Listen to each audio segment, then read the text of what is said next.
Right now, police in Thornton are investigating a bad crash that happened overnight. One woman died. 4 people were hurt in the crash at 84th Avenue in Washington. This is right off of I-25.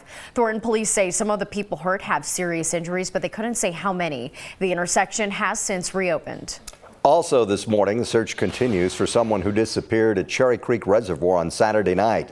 A team from Colorado Parks and Wildlife says wind made the recovery mission really challenging on Sunday. They say that a man was tubing behind a boat Saturday night when he fell off. He was not wearing a life jacket.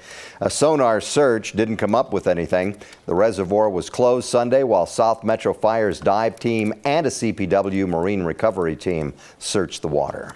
Happening today, council members in Aurora will be back together for a city council meeting. Though it's not specifically on the agenda tonight, a hot topic for councilors, how to provide overnight shelter to those experiencing homelessness. The urban camping ban took effect about a week ago. The city is looking at retrofitting the day shelter into an overnight facility at a price tag of $2.7 million. Aurora estimates enforcing the camping ban will cost about $2.2 million a year. The city says it's been averaging 10 to 12 complaints about campsites a day on Access Aurora. 9 News reporter John Glasgow has been following this story. And John, you have new data on the city's enforcement.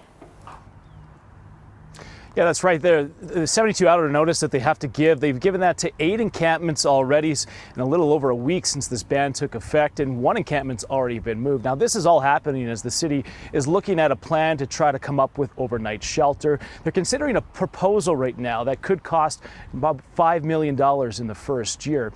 Now, we found a place that's already providing homes to the homeless at a fraction of a cost right here at Restoration Fellowship Church.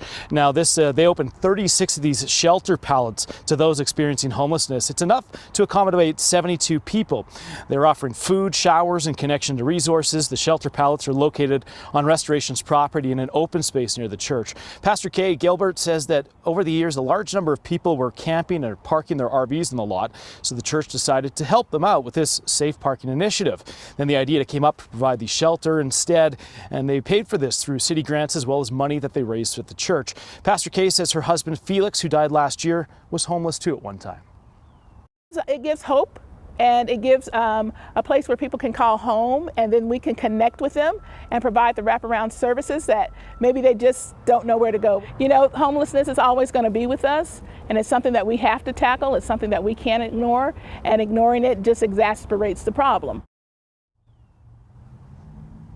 So as the city's looking at millions to retrofit an old gym to provide an overnight shelter, these pallets, these shelter pallets, they cost around $300,000 to install. So John, how long does the church plan to have this safe outdoor space? Well, that is the good question too here, because what they are planning to do is keep this open as long as they can. They opened about 3 weeks ago, and then the plan going forward is they want to develop affordable housing here on the parking lot as well. They have 9 acres of open space, so right now they're in the beginning phases of trying to figure out a plan for that, but that is something that they're looking at down the road, and they would call it King Street, and that is the street that Dr. Felix lived on while he was homeless and in need. Okay. All right, John, thank you. A group called Adelante Community Development is going to get millions of dollars in funding to help the Latino community in Adams County. The latest census shows that roughly 41% of the county is Latino and Hispanic. Newly allocated funding, over $3 million from the American Rescue Plan, will help entrepreneurs build their businesses and offer training and other resources.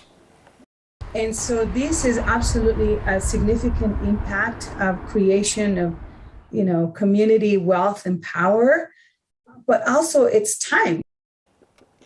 About $1.8 million of that funding will go toward offering COVID education and vaccinations to people who attend the Mile High Flea Market.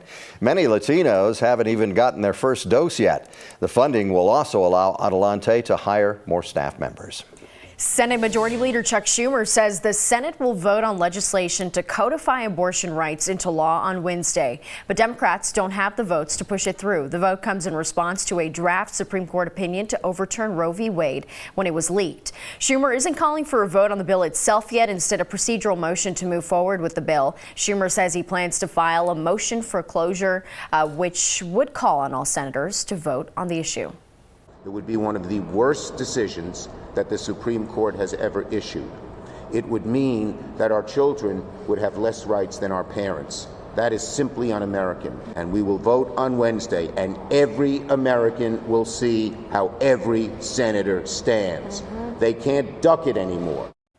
The effort will mark the second time the Senate has attempted to move legislation forward protecting abortion access nationwide.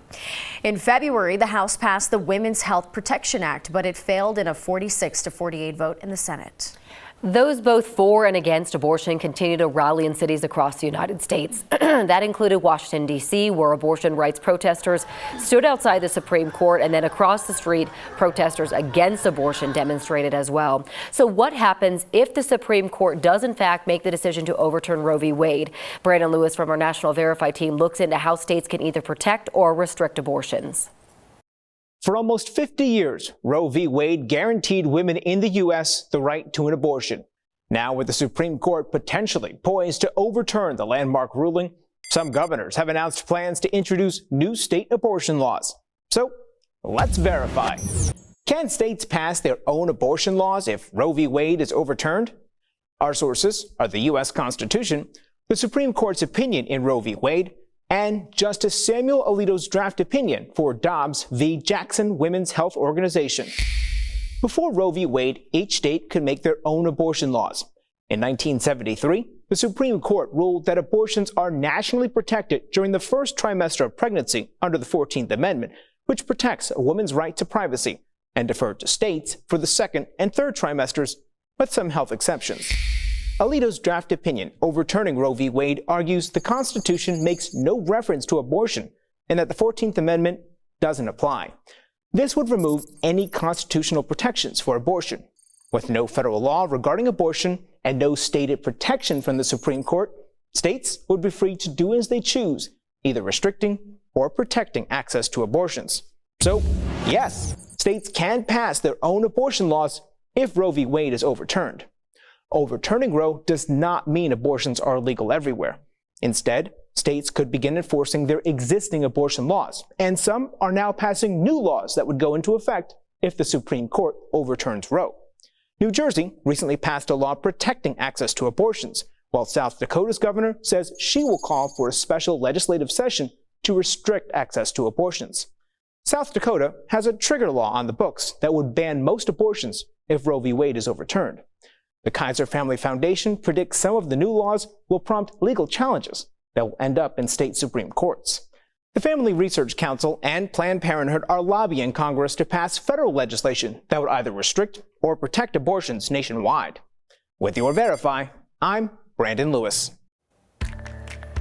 And one thing you want to know about the weather today is it's going to be much like yesterday in that we'll see temperatures in the 70s, above normal, and breezy conditions, plenty of sunshine. Tomorrow looks like even more of the same.